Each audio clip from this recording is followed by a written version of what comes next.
ವಿಜಯ್ ದೇವರಕೊಂಡ ಮತ್ತು ರಶ್ಮಿಕಾ ಮಂದಣ್ಣ ಅವರು ವೈವಾಹಿಕ ಜೀವನಕ್ಕೆ ಕಾಲಿಟ್ಟು 1 ತಿಂಗಳು ಕಳೆದಿದೆ.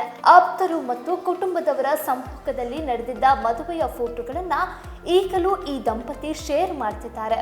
ಮತ್ತಷ್ಟು ಹೊಸ ಫೋಟೋಗಳನ್ನು ನೋಡಿ ಫ್ಯಾನ್ಸ್ ಖುಷಿಯಾಗಿದ್ದಾರೆ. ರಾಜಸ್ಥಾನದ ಉದಯಪುರದಲ್ಲಿ ರಶ್ಮಿಕಾ ಮಂದಣ್ಣ ಮತ್ತು ವಿಜಯ್ ದೇವರಕೊಂಡ ಅವರು ಫೆಬ್ರವರಿ 26ರಂದು ಅದ್ದೂರಿಯಾಗಿ ಮದುವೆಯಾಗಿದ್ದಾರೆ. ನೋಡುತ್ತಿದ್ದಂತೆಯೇ 1 ತಿಂಗಳು ಕಳೆದಿದೆ.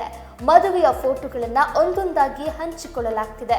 ಭಾರಿ ಗ್ರ್ಯಾಂಡ್ ಆಗಿ ನಡೆದ ರಶ್ಮಿಕಾ ಮಂದಣ್ಣ ವಿಜಯ್ ದೇವರಕೊಂಡ ಮದುವೆಯ ಸುಂದರ ಕ್ಷಣಗಳು ಈ ಫೋಟೋಗಳಲ್ಲಿ ಸೆರೆಯಾಗಿದೆ. ರಶ್ಮಿಕಾ ಮಂದಣ್ಣ ಮತ್ತು ವಿಜಯ್ ದೇವರಕೊಂಡ ಅವರ ಮದುವೆಯ ಬಟ್ಟೆಯನ್ನ ಸಖತ್ ರಾಯಲ್ ಆಗಿ ವಿನ್ಯಾಸ ಮಾಡಲಾಗಿತ್ತು. ನಂತರ ನಡೆದ ರಿಸೆಪ್ಷನ್ ಕೂಡ ತುಂಬಾ ಅದ್ದೂರಿಯಾಗಿ ಆಯೋಜನೆಗೊಂಡಿತ್ತು.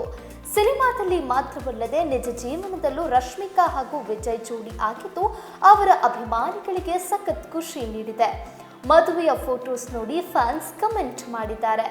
ಗೀತ ಗೋವಿಂದಂ, ಡಿಯರ್ ಕಾಮ್ರೇಡ್ ಸಿನಿಮಾಗಳ ಬಳಿಕ ರಣಬಾಲಿ ಸಿನಿಮಾದಲ್ಲಿ ಕೂಡ ರಶ್ಮಿಕಾ ಹಾಗೂ ವಿಜಯ್ ಜೋಡಿ ಆಗ್ತಾ ಇದ್ದಾರೆ. ಆ ಸಿನಿಮಾ ಮೇಲೆ ಅಭಿಮಾನಿಗಳಿಗೆ ಸಖತ್ ನಿರೀಕ್ಷೆ ಇದೆ.